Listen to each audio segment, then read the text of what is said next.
Баршаңызға сәлем, сіздермен мен Бағдәулет. Бүгінгі видео сабақта біздер ұлттық тестілеу орталығының жаңадан шығарған нұсқаларын талқылайтын боламыз. Бұл бізде алғашқы бірінші бөлімнің екінші бөлімі. Егер бірінші бөлімді көрмеген болсаңыз, онда міндетті түрде каналға өтіп, бірінші бөлімді көріп алғандарыңыз абзал. Ал бүгінгі сабақта біздер мәтіндік тапсырмалар, сондай-ақ бірнеше дұрыс жауаптық тапсырмаларды қарастыратын боламыз.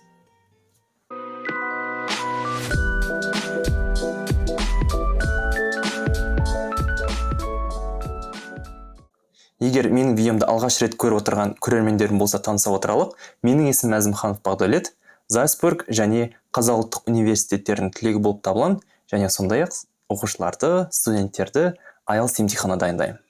Бүгінгі сабақта алдымен мәтіндік тапсырмалармен бастайық. Алдымен мәтіндік толық оқудың қажеті жоқ.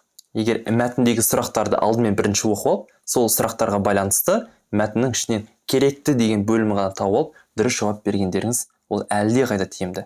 Сондықтан да дәл қазір мен сіздерге мәтінді толық көрсетпеймін. Керісінше сұрақтарға бірден назар аударып, соларды дұрыс түсіндіріп, дұрыс жауабын қалай табуға болады, соған тоқталатын боламыз. Жақсы. 21 сұрақ. Word formed with two suffixes. Яғни қатарынан екі жұрнақ жасалу арқылы жасалынған сөзді табыңыз дейді. Жақсы, астынан бастайық. Business деген сөз ол бізде түбір. Computer бұл да түбір. Ал енді мұндағы financial деген сөздің түбірі бізде finance. Оған C-I-A-L. Осы жұрнақтың жасалу арқылы бір ғана туынды сөз. Ал бізге екі жұрнақ керек. Company бізде ол итаки өз түбір сөз. Ал beautiful деген сөздің түбірі beauty. Одан кейін full жалғанды. Одан кейін тағы ly жалғанды. Көрдіңіздер ме? Қатарынан екі жұрнақ жалғану арқылы жасалып тұр. Beauty, одан кейін beautiful болды, одан кейін beautifully болды. Яғни екі жұрнақ арқылы жасалынған сөз ол бізде А нұсқасы. Beautifully. Compound word бұл бізде күрделі не болмаса біріккен сөз. Енді бұл жерде қайсы бізде күрделі не болмаса біріккен сөз болып табылады. Соған тоқталайық. Buildings бұл бізде building, тек бір ғана қарапайым. Furnish деген сөздің түбірі furnish. Одан кейін successful. Түбірі success, бірақ full дегеніміз бұл жұрнақ. Business бұл итаки түбір сөз. Ал downstairs дегеніміз бұл екі мұндағы түбірдің қосылу арқылы жасалынып тұр. Down бір сөз, stairs дегеніміз екінші сөз. Көрдіңіздер ме? Енді downstairs деген сөздің мағынасы бұл төменгі этаж деген сөз. Яғни down төмен, stairs дегеніміз бұл текпешек, яғни төменгі текпешекке түсу деген мағынаны білдіреді. Не болмаса төменгі этаж деген сөз. Мұнда суретте көріп тұрғандарыңыздай downstairs және upstairs деген де сөз бар. 23-ші сұрақ. The best title for the text. Яғни мәтінге ең сәйкес келетін негізгі титул, былайша айтқан кезде мәтіннің атауын қойыңыз деп тұр. Жақсы, бұл жерде дұрыс жауап болып табылады тек Busy Wall Street. Бірден. Неге? Өйткені мәтінді егер оқитын болсаңыздар, бірінші Wall Street туралы айтылады. Wall Street'тің сипаттамасы, Wall Street қай уақыттан бері қаншалама өзгеріске ұшырады. Яғни тек осы Wall Street'тегі болып жатырған өмірді толықтай сипаттау барысында осы негізгі мәтіннің идеясы осы тақырыпқа негізделген болатын. Ал енді қалғандарын көрейік. American laws about small banks. Неге бұл жауап дұрыс болып табылмайды? Өйткені American laws, американдық заң бойынша тек бір ғана сөз бар. In order to keep the danger small, American law prevents banks from becoming too big. Болды. Бұл тек мәтіннің ішіндегі кішкентай ғана идея. Бұл толық мәтіннің идеясын ашпайды. Келесі.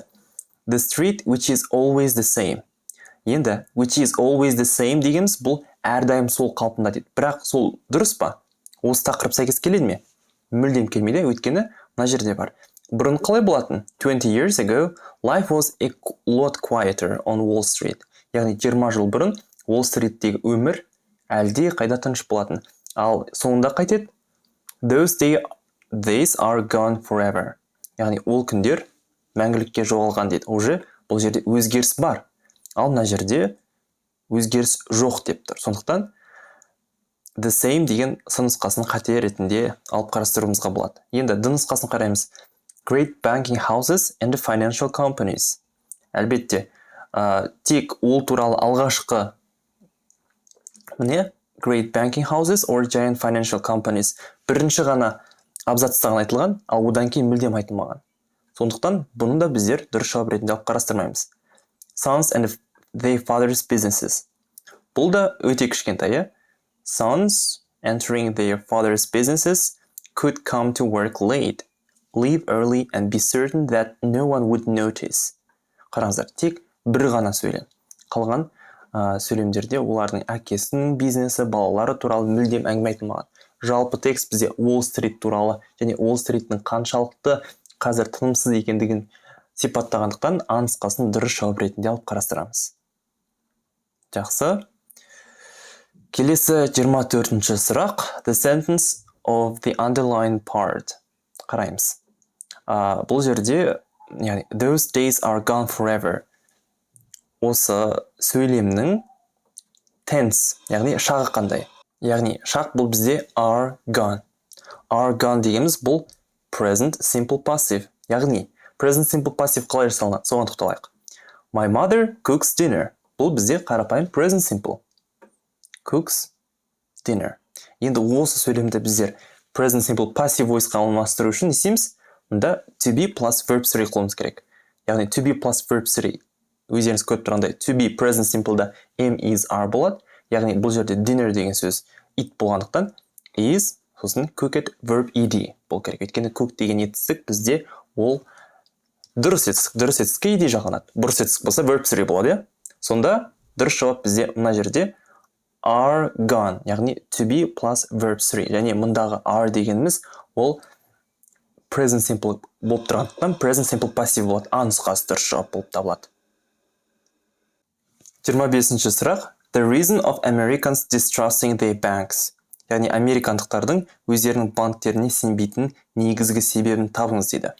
Distrust дегеніміз сенбеу деген сөз. Сенімсіздік таныту. Енді distrust деген сөзді ішінен, не болмаса trust деген сөзді мәтіннің ішінен табатын болса, мұны қарайық. Trusting. Americans have never quite got used to trusting their banks.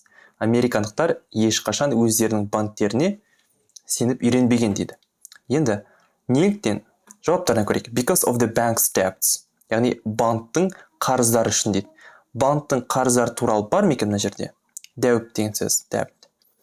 Debt деген сөз жоқ мүлдем. Сондықтан біздер мұнда нұсқасыз тастай аламыз.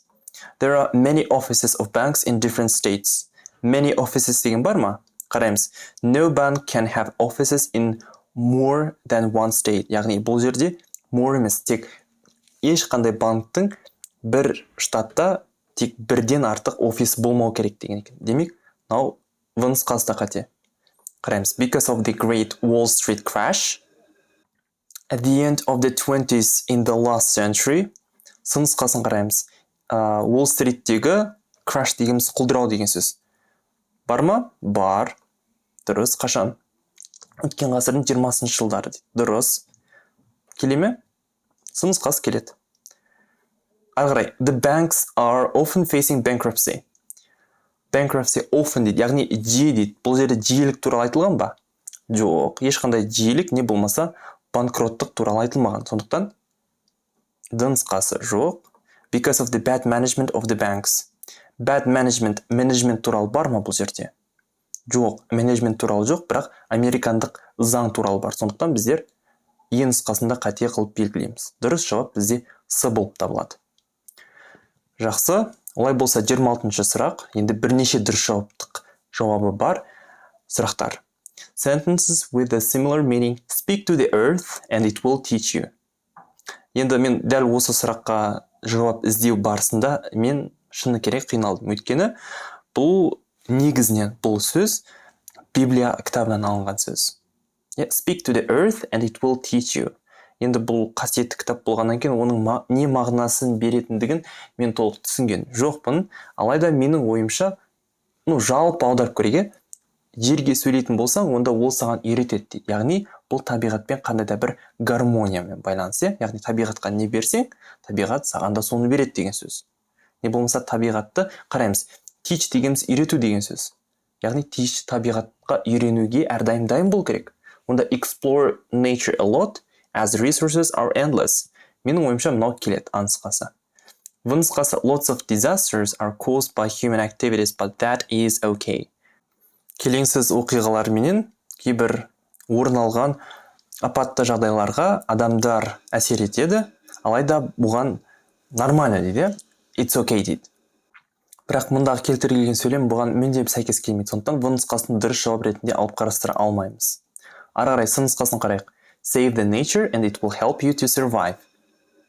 Бұл да бір жағынан келетін секілді, бірақ мен нақтысын айта алмаймын, өйткені табиғатты қорғау туралы емес, табиғатпен үндесу туралы айтып тұр бұл жерде. Сондықтан сын нұсқасын біздер қате қылып жауап беруімізге болады. Д нұсқасын қарайық. People are not responsible for what they are doing to planet. Яғни адамдар ғаламшарға жасаған әрбір іс-әрекеттері үшін жауапты емес дейді. Жоқ, бұл да дұрыс жауап болып табылмайды. Don't think nature will do all itself. Ойланба, табиғат барлығын өзі жасайды дейді. Жауап келмейді. You can take resources from nature as much as you need. Яғни сен табиғаттан өзің қалағаныңша ресурс ала аласың дейді. Келеді ме? Жоқ. Менің ойымша келмейтін секілді. J нұсқасын көреміз. To live in harmony with nature, you need to be a part of it. Яғни табиғатта гармония, не болмаса үйлесімдікпен өмір сүру үшін сен оның бір бөлігі болу керексің дейді. Жоқ. Менің ойымша H нұсқасы дұрыс болатын сияқты. Take care of nature and it will take care of you.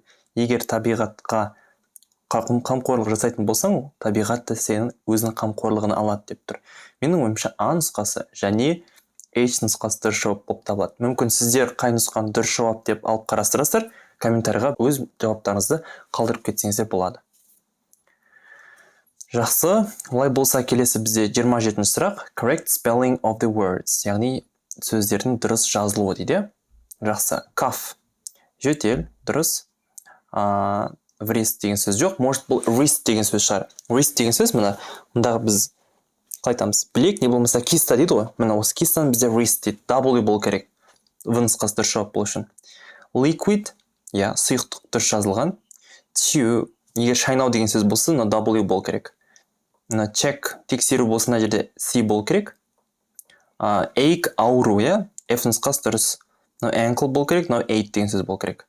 Дұрыс нұсқасы A, S және F нұсқалары. 28-ші сұрақ. Prepositions of place. Яғни мекенді білдіретін демеуліктер қандай? Жалпы бұл жерде қандай демеуліктерді қарастыруымызға болады? In, on, under, next to, behind, in front of және between. Яғни дәл осы демеуліктер бізде мекенді білдіреді. Ал енді барлық демеуліктердің мағынасын бірге талқылап көрейік. On the table. Үстелдің үстінде. А нұсқасы дұрыс. With my sister. Әпкеммен бірге. Дұрыс болмайды. About history. Тарих туралы. Келмейді. Without any help. Қандай да бір көмексіз. F нұсқасы көпірдің астында деген сөзде. Under the bridge. Яғни F нұсқасы дұрыс. Ал мұндағы of демеулігі қандай да бір заттың екінші затқа тәуелді екендігін білдіреді. Сонда a photo of my dog. Менің итімнің суреті деген сөзде. Сонда мұнда of дегеніміз бұл тәуелділік мағынасын беретін демеулік. Ал in Salzburg. Зальцбург қаласында. Яғни бұл да мекенді білдіретін демеулік болып табылады. Сонда дұрыс жауаптар болып бізге H нұсқасы, F нұсқасы және A нұсқасы жатады. Ал for me дегеніміз бұл жерде мен үшін деген сөзде. Бұл мекенді білдірмейді. Сондықтан E нұсқасында дұрыс жауап ретінде алып қарастырмаймыз. Жақсы. Келесі 29-ші сұрақ. Correct questions. Дұрыс сұрақтар. Яғни қарайық. Are you been? Жоқ, have you been бұл керек. Do she run? Жоқ, does she run бұл керек. Do you get up бұл керек. Gets up емес. They are at home, aren't they? Дұрыс. When did the parents come back? Жақсы, E нұсқасы дұрыс жауап болып табылады. Will you write бұл керек. Дұрыс жауап болу үшін F қате. Are he playing? Is he playing бұл керек. J нұсқасы дұрыс жауап болу үшін. Және does she send болу керек. H нұсқасы дұрыс жауап болу үшін. Сонда дұрыс жауаптар бізде тек E және D нұсқалар болып табылады. Uncountable nouns. Яғни саналмайтын зат есімдер. Banana. Банан саналады. Grape жүзім саналады. Apple алма саналады. Juice. Яғни шырын деген сөз бізде саналмайды. Biscuit саналады. 5 biscuits айтуға болады. Meat бізде саналмайды. Humanity, яғни адамгершілік деген сөз, бұл саналмайды. Ет деген сөзде саналмайды, сонда pizza деген сөз бізде саналады. 5 pizzas деп айтуға болады. Не болмаса different types of pizzas деп те. Негізі жалпы pizza деген сөз қатарынан саналатын да, саналмайтын да зат есімдердің қатарына жатады. Егер де сіздер именно тамаққа байланысты саналатын және саналмайтын зат есімдердің тізімін көргілеріңіз келсе, онда экранда көріп тұрсыздар. Burgers, sandwiches, hot dogs, pizzas айтуға болады. Ал bread, fruit, juice, rice, meat, milk, or cereal және тағы да басқалар бізде саналмайтын зат есімдер. Жақсы, келесі бізде 31-ші сұрақ. Correct sentence in reported speech, яғни төлеу сөздегі дұрыс сөйлем табыңыз дейді. Zulfiya said, I am going to visit Taraz next summer. Енді reported speech-тің ережесі бойынша біздер мұндағы етістіктің шағын бір етістік алға жылжытуымыз керек. Сонда am going дегенді was going қылуымыз керек. Сонда present simple-да көрсетіліп тұрған варианттарды сызбастайық. А нұсқасы қате, В нұсқасы қате, және F нұсқасы және H нұсқасы да қате болып табылады. Жақсы, енді мына жерде I am doing деген кезде Zulfiya said she was doing бұл керек. Сонда I was doing дегендерді құртамыз. I was кетті. Сонда that she was going to visit Taraz the following summer. She was going to visit Taraz the following summer. Дұрыс, Е нұсқасы және сын нұсқалары бізде дұрыс жауаптар болып табылады. Zulfiya said that деп те айтуға болады, не болмаса сразу Zulfiya said she was going to visit деп те айтуға болады. 32-ші сұрақ. The role of drawing in our life is, яғни сурет салудың біздің өміріміздегі рөлі қандай дейді. Blurred vision, яғни blur деген сөз бұл анық емес, тұманды деген сөз, яғни тұманды көрініс жоқ, тұманды көрініс деген мүлдем келмейді. Development of imagination, яғни адамның ойлау қабілетінің дамуы келе ме? Әлбетте келеді. Өйткені адамның ойлау арқылы, адамның қиялдау арқылы біздер сурет туындыларын өте жиі шығарамыз. Мысалы, Мона Лиза деген секілді. Сондықтан В нұсқасы дұрыс. Aversion memory, aversion деген сөз бұл қалай айтуға болады? Кері кеткен деген сөзге келеді. Не болмаса бұл жек көрінішті деген сөзге де келеді. Сондықтан бұл мүлдем келмейді бұған. Responding to music, музыкаға жауап беру жоқ. Егер dancing болса, онда responding to music келуші еді. Brain disease, яғни мидағы ауру жоқ. Disgust for animals, жануарларға деген жек көрініштілік жоқ. Development of depression, депрессияның дамуы жоқ. Artistic taste development, яғни адамның өнерлік taste деген дәм емес, бұл вкус былайша айтқан кезде адамның өнерге деген көзқарасының дамуы деген сөз ғой. Сонда H нұсқасы дұрыс жауап болып табылады. В, H дұрыс. 33-ші сұрақ. Sentences with possessive case. Енді бұл жерде possessive case дегеніміз тәуелділік апострофы дұрыс қолданылған сөйлемді табыңыз дейді. The girl has read бұл керек. Бұл жерде present perfect жағы. She looked through the doctor's notes. Доктордың заметкасы бұл келеді. My brother's girlfriend, менің ағамның қызы дейді, studies in Paris, яғни Парижде оқиды, келеді. Өйткені my brother's girlfriend. Ары қарай, the company has been working, present perfect continuous жағы бұл. Dora is walking with her son in the park, бұл present continuous жағы.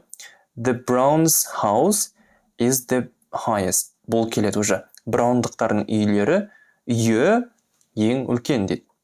F нұсқасы келеді. G нұсқасын көрейік. The mic is known to be. Бұл уже complex subject. Our granny is 85 next Sunday. Present simple. Дұрыс жауап бізде F, C және V нұсқалары. 34-ші сұрақ. Sentence with complex subject. Complex subjectке байланысты мен өте көп видеолар түсіндірген болатын. Енді бұл жолы қалай жылдам табуға болады көрсетейін. I know most of students in my school. Бұл жерде болмайды. Өйткені complex subject'тің формуласы бойынша subject әрекетті орындаушы зат есім, одан кейін бар етістік, одан кейін object pronoun келу керек. Одан кейін to plus verb one, не болмаса кейбір ережелерге сәйкес, мысалы see, watch деген секілді етістіктер келсе, онда одан кейін біздер не қоймаймыз? Не герундий формасы, не болмаса түйсіз келетін етістіктің бастапқы бірінші формасы келу керек. Енді көреміз. Mary said to me she was going to marry. Бұл келмейді. They will tell him all the truth when meet him. Келмейді. Бұл да қарапайым сөйлем. All of us saw Jane entering the supermarket. Мынау келеді. Өйткені жаңа айттық, see дегеннен кейін бізде object pronoun келеді. Одан кейін я герундий, не болмаса бастапқы бірінші формадағы инфинитив келу керек. Нұсқасы дұрыс. Gülsüm is known as a talented artist. Жоқ. Бұл келмейді. To be етістігі бірден келмеу керек. Subject, verb, object pronoun бұл керек. The children were asked to prepare for a game. Жоқ. He is said to be a very scandalous person. Бұл уже complex subject. We were allowed to watch the film. Бұл қарапайым passive voice-тағы сөйлем болғандықтан H нұсқасы да қате. Сонда дұрыс жауап тек бізде D нұсқасы. Және соңғы сұрақ бізде the use of headphones according to the picture. Яғни суретке байланысты мұндағы наушниктердің негізгі қолдану жағдайы. Не мақсатта қолданылады? Blaming for stealing. Енді мына сөз негізі ұлттық тестілеу орталығының өзінен қателік жіберілген. Өйткені stealing, ұрлау, яғни ұрлағанға байланысты жала жабу дейді. Жоқ. Preventing from burning. Жанып кетуден сақтау, қорғау деген жоқ. Learning languages. Мүмкін олар дәл қазір компьютерден үйреніп жатырған шығар. Сондықтан мен нұсқасын дұрыс жауап ретінде белгілеуші едім. Cutting a tree. Ағаш кесуге келмейді. Appealing attention келмейді. Listening to music. Музыка тыңдау. Мүмкін. Watching a movie. Мүмкін. Speaking to the picture. Жоқ. Дұрыс жауаптар бізде J, F және C нұсқалары. Жалпы бұндай сұрақтарға сіздер біріншіден логикалық тұрғыда жақсы болуларыңыз керек, және сондай-ақ сөздік қорларыңыз жақсы болуы тиіс. Сол кезде осы секілді сұрақтарға дұрыс жауап бере алатын боласыздар. Жалпы бүгінгі біздің сабағымыз осымен аяқталды, және ұлттық бірыңғай тест тапсырушы түлектердің назарына әлі де болсын предзаписке жазылу жүруде. Предзаписке жазылу үшін төменде көрсетілген номерге ұлттық бірыңғай тестке дайындық курсы бойынша деп жазып қалдырыңыздар. Яғни соңғы ұлттық бірыңғай тестке егер менімен бірге дайындалғыларыңыз келсе, онда мен сіздерді өзімнің онлайн курсымда күтетін боламын. Жалпы бүгінгі сабақ осымен аяқталды. Келесі видео сабақ жақын арада менің ютуб каналымда міндетті түрде жарыққа шығатын болады. Сондықтан да осы видеоға лайк басып достарыңызбен бөлісуді ұмытпаңыздар. Ал ендеше мен сіздермен келесі сабақтарда көрісетін боламын.